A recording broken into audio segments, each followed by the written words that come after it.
বাংলাদেশ জাতীয়তাবাদী কৃষক দল কর্তৃক আয়োজিত ৯ নং ওয়ার্ড আজকের এই কর্মী সভায় সভাপতিত্ব করছেন বাংলাদেশ জাতীয়তাবাদী কৃষক দল ২ নং রানীপুকুর ইউনিয়ন শাখার আহ্বায়ক মুক্তার মিয়া।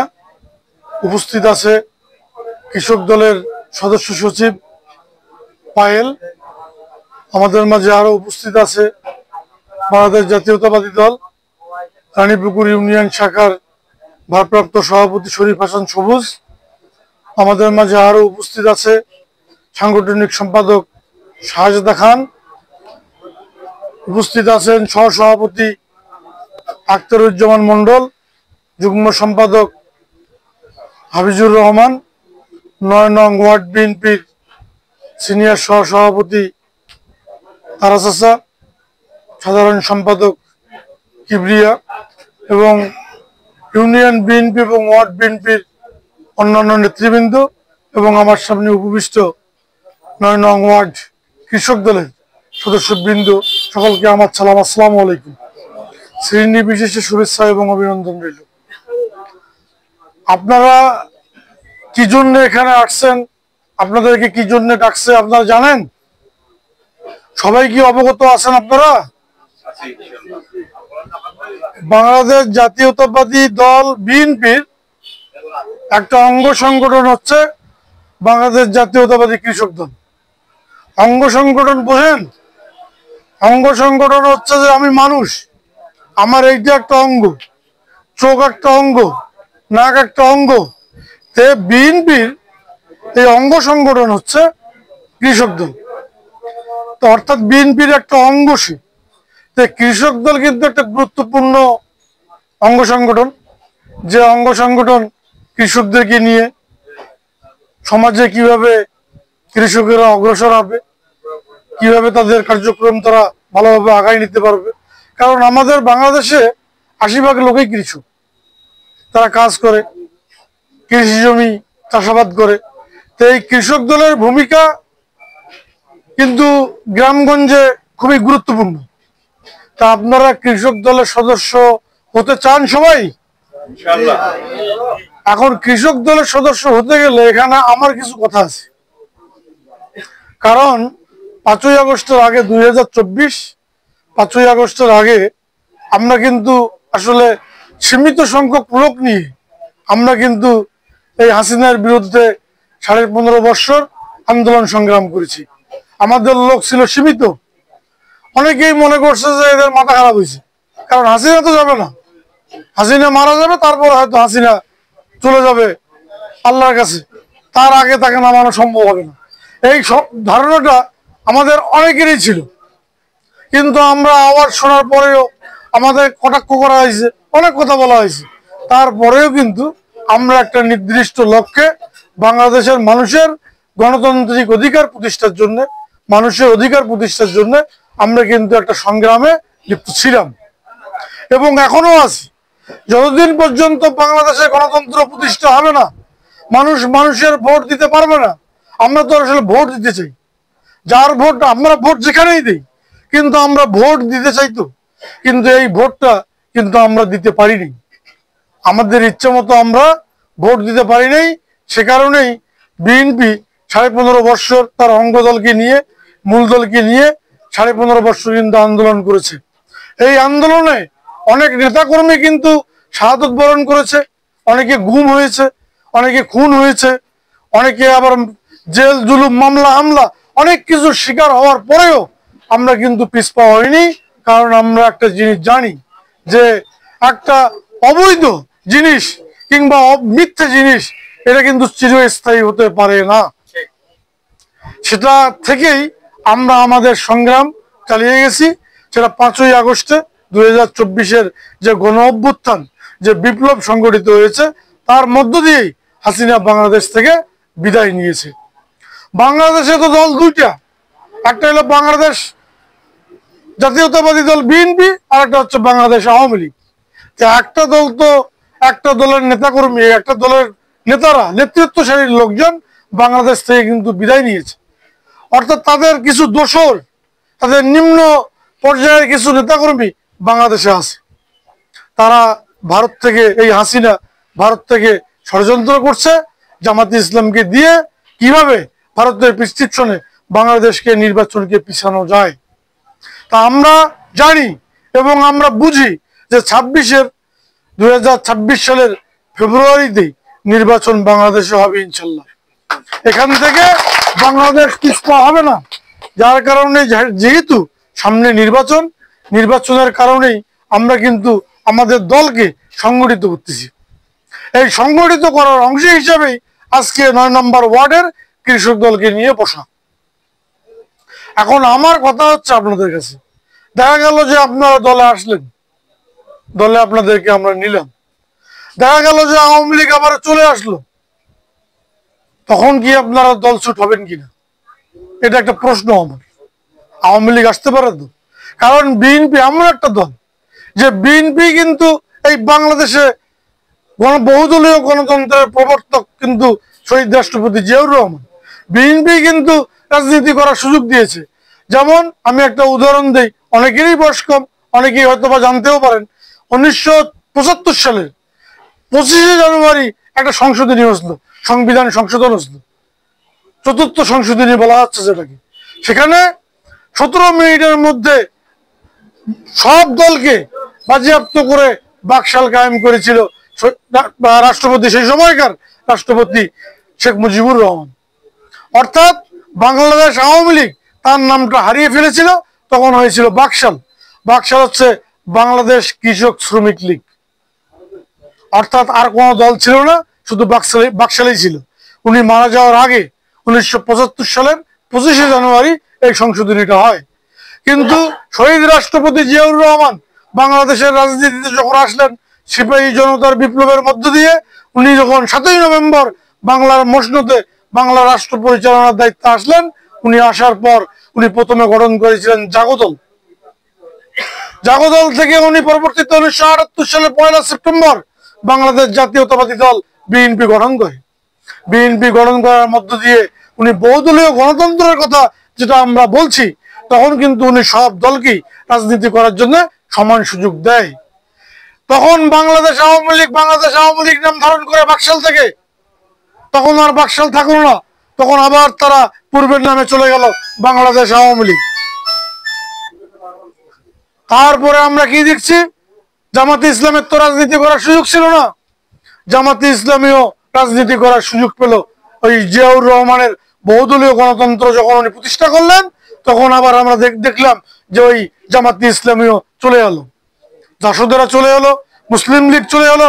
অর্থাৎ সব দলকে নিয়েই রাজনীতি করার যে একটা ইচ্ছা এবং একটা শক্তি জিয়াউর রহমানের কাছে ছিল, সেই জায়গাটায় আমরা এখনো আছি। আমরা চাই না কোন দলকে ছেলে দিয়ে, কোন দলকে বিপদে ফেলে, কোন দলকে রাজনৈতিক ময়দানে আসতে না দিয়ে আমরা এককভাবে ভোট করে আমরা কখনো সরকারে যেতে চাই না। কিন্তু এখানে একটা কথা আছে, সেটা হচ্ছে যে বাংলাদেশ আওয়ামী লীগ এই 15.5 বৎসর মানুষের সঙ্গে যে পরিমাণে অবিচার, যে পরিমাণে জুলুম, নির্যাতন, নিপীড়ন চালিয়েছে, তারা আইনের মধ্য দিয়ে, আইন আদালতের মধ্য দিয়ে যদি তারা খালাস পেয়ে বাংলাদেশের রাজনীতিতে আসতে পারে, সেটাকে আমরা সাধুবাদ জানাবো। কিন্তু বিচার না হওয়া পর্যন্ত, যারা অপরাধী তারা বিচার না হওয়া পর্যন্ত বাংলাদেশের রাজনীতিতে আসতে পারবে না। বাংলাদেশ জাতীয়তাবাদী দল সেটা কখনোই গ্রহণ করবে না। এ কারণেই যেহেতু আওয়ামী লীগ নাই, তাহলে এখানে বাংলাদেশে আর দল কোথায়? জামাতে ইসলাম ছোট দল। জামাতে ইসলাম দীর্ঘদিন এই আওয়ামী লীগের কথা বলেন, জাতীয় পার্টির কথা বলেন, বিএনপির কথা বলেন, আমাদের ঘাড়ে চেপে বসে তারা এতদিন পর্যন্ত কিন্তু রাজনীতিতে ঠিকই ছিল। তাদের নিজস্ব কোনো শক্তি দিয়ে তারা রাজনীতিতে ছিল না। তারা এর ঘাড়ে বসেছে, ওর ঘাড়ে বসেছে, ওর ঘাড়ে বসেছে, সবার ঘাড়ে বসে আজকে এই যে 24 সাল পর্যন্ত তারা বাংলাদেশের রাজনীতিতে চলে এসেছে। এখন তারা বলে যে তারাই নাকি এখন বড় দল, তারাই সরকার গঠন করবে। এই কথাগুলো যখন আমরা শুনি তখন কিন্তু আমাদের হাসি পায়। যারা কয়েকটা জায়গায় আছে বাংলাদেশের, দেখা যাবে যে 8, 10টা, 15, 20টা জায়গায় তারা কিছু ভোট পায়, সেই ভোট নিয়ে রাষ্ট্র পরিচালনা করা যায় না। তা আমি আপনাদের উদ্দেশ্যে যে কথাটা বলছি একবার, যে দেখা গেল যে আওয়ামী লীগ চলে আসলো, তখন আপনারা দল ছোট হবেন কিনা সেই নিশ্চয়তা আগে দিতে হবে। যদি আপনাদের মানসিকতা ওই রকম থাকে যে বাংলাদেশ আওয়ামী লীগ আসলে আওয়ামী লীগে চলে যাব, তাহলে আপনাদের এই বিএনপিতে আসার দরকার নাই। আমার কথাটা বুঝতে পারছেন? আমার কথাটা বোঝেন। যদি আপনারা মনে করেন যে আওয়ামী লীগ আসলে আওয়ামী লীগে চলে যাবেন, তাহলে আপনারা এখনই আওয়ামী লীগে থাকতে পারেন। আমরা আপনাদেরকে জোর করে বিএনপিতে নিয়ে আসবো না। কারণ বিএনপি একটা আদর্শ প্রতিষ্ঠার জন্য, আমরা একটা আদর্শ প্রতিষ্ঠার জন্যই কিন্তু আমরা রাজনীতি করি। জাতীয়তাবাদ প্রতিষ্ঠা হবে এই বাংলাদেশে। জাতীয়তাবাদ, আমরা অনেক ধর্মের লোক বসবাস করি। আপনার চাকমা থেকে শুরু করে পার্বত্য চট্টগ্রাম রাঙ্গামাটির লোকজন থেকে শুরু করে আমাদের এখানে হিন্দু, বৌদ্ধ, মুসলমান, খ্রিস্টান সবাই কিন্তু বসবাস করি। আমাদের জাতীয়তাবাদ শহীদ রাষ্ট্রপতি জিয়াউর রহমান আমাদের জাতীয়তাবাদ দিয়ে গেলেন যে আমরা সবাই বাংলাদেশি। আমাদের পরিচয় আমরা সকলে বাংলাদেশি। কিন্তু যারা ওই যে পার্বত্য চট্টগ্রামে থাকে তাদেরকে কিন্তু অন্যভাবে দেখা হইতো। সেই সময় জিয়াউর রহমান তাদেরকেও বাংলাদেশের নাগরিক হিসেবে স্বীকৃতি দিয়েছে, বাংলাদেশের তাদেরকে নাগরিক বানিয়েছে। তো শহীদ রাষ্ট্রপতি জিয়াউর রহমানের যে রাজনীতি, এই রাজনীতি প্রতিষ্ঠার জন্যই, তার আদর্শ, তার উদ্দেশ্য এবং লক্ষ্য প্রতিষ্ঠার জন্যই কিন্তু আমরা রাজনীতি করি। আমরা রাজনীতি করি না নিজে বড়লোক হব, নিজে হাজার হাজার কোটি টাকার মালিক হব, এই লক্ষ্যে কিন্তু আমরা রাজনীতি করি না। সেটা করেছে আওয়ামী লীগ। আওয়ামী লীগকে মানুষ বিদায় করেছে। অর্থাৎ একটা শিখতে হবে। একটা কথা বলি আপনাদের, যে চিরকাল সমান নাহি কার যায়, আজকে যে রাজা ধীরাজ, কালকে সে ভিক্ষা চায়। তা আজকে আমরা যদি তাদের মতো আচরণ করি, আওয়ামী লীগের মতো আচরণ করি, তাহলে কি দেখা যাবে? সামনে যে নির্বাচন, কিংবা সামনের নির্বাচনে দেখা গেল যে বিএনপি রাষ্ট্র পরিচালনার দায়িত্বে আসলো, কিন্তু আমাদের আচরণ যদি আওয়ামী লীগের মতো হয়, তাহলে কিন্তু ওই আওয়ামী লীগের মতোই দেশ ছেড়ে চলে যেতে হবে। তো সেই বিষয়গুলোর মাথায় রাখতে হবে। বিএনপির এ পর্যন্ত ৮,০০০-এর উপরে নেতা কর্মীকে বহিষ্কার করা হয়েছে। অন্য কোন দলে আপনারা এটা দেখাইতে পারবেন না যে কেউ বহিষ্কার করতেছে। বিএনপি কিন্তু বহিষ্কার করতেছে। ৮,০০০-এর উপর বিএনপি নেতা কর্মী অলরেডি দল থেকে বহিষ্কার হয়ে গেছে। কারণ কি? কারণ তো আছেই। আপনারা দলের শৃঙ্খলা ভঙ্গ করবেন। দল যদি দেখা যায় যে দল দেখতেছে যে আপনাদের দ্বারাই দলের শৃঙ্খলা ভঙ্গ হচ্ছে, দল কিন্তু আপনাকে রাখবে না, সঙ্গে সঙ্গে বহিষ্কার দিয়ে দেবে, সঙ্গে সঙ্গে আপনাকে দল থেকে বাইর করে দেবে। তো একটা বিষয় হচ্ছে যে সময়ের দাবি। বাংলাদেশের রাজনৈতিক দলগুলোকে ভালো হতে হবে, এটা কিন্তু সময়ে বলতেছে। সময়ের দাবি যে আপনাদেরকে ভালো হতে হবে, আমাদেরকে ভালো হতে হবে, অন্যান্য দলকে ভালোভাবে রাজনীতি করতে হবে। বাংলাদেশের মানুষের অধিকার প্রতিষ্ঠার জন্যই আমরা রাজনীতি করেছি। বাংলাদেশের মানুষের অর্থনৈতিক মুক্তি ঘটবে, বাংলাদেশের মানুষের উন্নয়ন কিভাবে ঘটবে, বাংলাদেশের মানুষ কিভাবে ভালো থাকবে, এই চিন্তা ভাবনা থেকেই বিএনপির রাজনীতি কিন্তু চলছে। অর্থাৎ আপনারা যদি বিএনপির কর্মী হন, একজন, আমিও বিএনপির কর্মী, বিএনপির কর্মী হন, তাহলে আপনাদেরকে যে জিনিসটা মাথায় রাখতে হবে সেটা হচ্ছে যে মানুষের সুখে দুঃখে মানুষ কিভাবে ভালো থাকবে সেই চিন্তা ভাবনাটা নেতা কর্মীদেরকে করতেই হবে। কারণ আমাদের রাজনীতি মানুষকে নিয়েই। আমরা আওয়ামী লীগের মতো পিছনের দরজা দিয়ে আমিটামির ভোট করে, দিনের ভোট রাতে করে, বিরোধী দলকে বাদ দিয়ে ভোট করে বিএনপি কিন্তু কখনো রাষ্ট্র পরিচালনার দায়িত্বে আসেনি। বিএনপি রাষ্ট্র পরিচালনার দায়িত্বে এসেছে মানুষের ভোট নিয়ে। আমরা মানুষের ভোটের অধিকারকে বিশ্বাস করি। মানুষের ভোটের অধিকার প্রতিষ্ঠার জন্যই, আমরা গণতন্ত্র প্রতিষ্ঠার জন্যই আমাদের হাজার হাজার লোক জীবন দিয়েছে। বিএনপি নেতা কর্মীদের নামে মামলা ছিল ১,৪০,০০০, যার আসামি ছিল ৬০ লক্ষ। এত জুলুম নির্যাতনের পরেও বিএনপির নেতা কর্মীরা কিন্তু রাজপথ ছাড়ে নাই। মারা গেছে কিন্তু রাজপথ ছাড়ে নাই। যে মারা গেছে তার কি পরিবার নাই? সে পরিবারের চিন্তা করে নাই, দেশের মানুষের চিন্তা করেছে, পরিবারের চিন্তা করে নাই। আমি দেখেছি যে যারা যুদ্ধে যাওয়ার ভয়ে শুয়ে থাকতো, তাদেরও কিন্তু কবরস্থানে তাদের কবর দেখেছি। অর্থাৎ আমাদেরকে মরতে হবে, যুদ্ধে জয়লাভ করতে হবে, না মরতে হবে। মরতে তো হবেই, ওটা স্বাভাবিক। যারা জন্মগ্রহণ করবে তাদেরকে মরতে হবে। তো তো ওই ধরনের লোকজনের কবর দেখেছি কবরস্থানে, যারা যুদ্ধে যাওয়ার ভয়ে বাড়িতে শুয়েছিল। তা আমাদেরকে তো মরতে হবে, আমরা মরবো না? তা আমরা সত্যকে প্রতিষ্ঠার জন্য, ন্যায়কে প্রতিষ্ঠার জন্য আমরা আমাদের সংগ্রাম চালিয়ে যাব। আমরা যেমন জনসাধারণের জন্য কাজ করব, আমরা আমাদের নেতা কর্মীদের জন্য কাজ করব।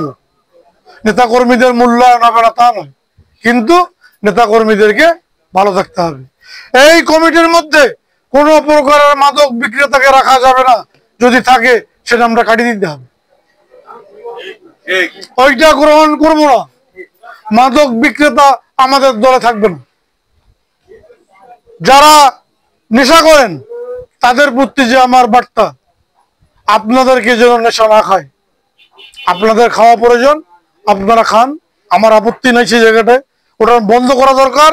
তারপরে যদি প্রয়োজন হয় আপনারা খান, কিন্তু নেশা যেন আপনাদেরকে না খায়। কোনো জায়গায় যদি কোনো প্রকারের গুন্ডামো, কারোর সঙ্গে কোনো প্রকারের গুন্ডামো আমাদের লোকজন করছে, সে কিন্তু সঙ্গে সঙ্গে বহিষ্কার হবে। ওই ধরনের লোকজনকে রাখা হবে না। রাজনীতিতে পরিবর্তন আসতেছে, ভালো না হলে সেই রাজনীতি এই বাংলাদেশে আর টিকবে না। কারণ আপনারা যে 24-এর গণ অভ্যুত্থান দেখেছেন, যেখানে 2000-এর মতো লোক মারা গেছে, সেখানে বিএনপির ছিল 432 জন। বিএনপির মূল দল, অঙ্গ দল যেগুলো আছে, সহযোগী সংগঠন, ছাত্র দল, যুব দল, স্বেচ্ছাসেবক দল, কৃষক দল, শ্রমিক দল, তাঁতি দল, এই ধরনের দলের লোকজনই কিন্তু 432 জন নিহত হয়েছে, 432 জন শহীদ হয়েছে। তো সেই জায়গাগুলো আপনাদেরকে স্মরণ রাখতে হবে। আমরা কিন্তু মারা যাইনি। আমরা হয়তো যারা ছিলাম যুদ্ধ থেকে, কিন্তু আমরা কিন্তু বেঁচে ঘরে ফিরেছি। তো সেই জিনিসগুলো কিন্তু আমরা সামনে থেকে দেখেছি, যে আমার একটা ভাই মারা যাচ্ছে গুলি খেয়ে। সেই বিষয়গুলোর মাথায় রেখেই আপনাদেরকে কাজ করতে হবে। যদি এই কমিটমেন্টগুলো আপনারা রাখতে না পারেন, আপনাদের দলে আসার দরকার নাই। কথাটা 3বার বললাম। যদি দলের কমিটমেন্ট, দলের ভালো মন্দ, দলকে যদি ভালো রাখতে না পারেন, আপনারা যদি ভালো থাকতে না পারেন, তাহলে ওই ধরনের লোকজনের দরকার বিএনপিতে আপাতত নাই। কথাটা বুঝাইতে পারছি আপনাদেরকে। আপনারা ভালোভাবে একটা কমিটি, এনারা যারা আছে নেতৃবৃন্দ, কমিটি ভালোভাবে উপহার দেবে। আপনারা ভালোভাবে দলের জন্য কাজ করবেন, এই আশাবাদ ব্যক্ত করে সকলের সুস্বাস্থ্য এবং দীর্ঘায়ু কামনা করে আমার সংক্ষিপ্ত কথা বলা এখানেই শেষ করছি। বাংলাদেশ জিন্দাবাদ, শহীদ জিয়া অমর হোক, দেশনেত্রী বেগম খালেদা জিয়া জিন্দাবাদ, তারুণ্যের অহংকার তারেক রহমান জিন্দাবাদ, বাংলাদেশ কৃষক দল জিন্দাবাদ। সকলকে ধন্যবাদ।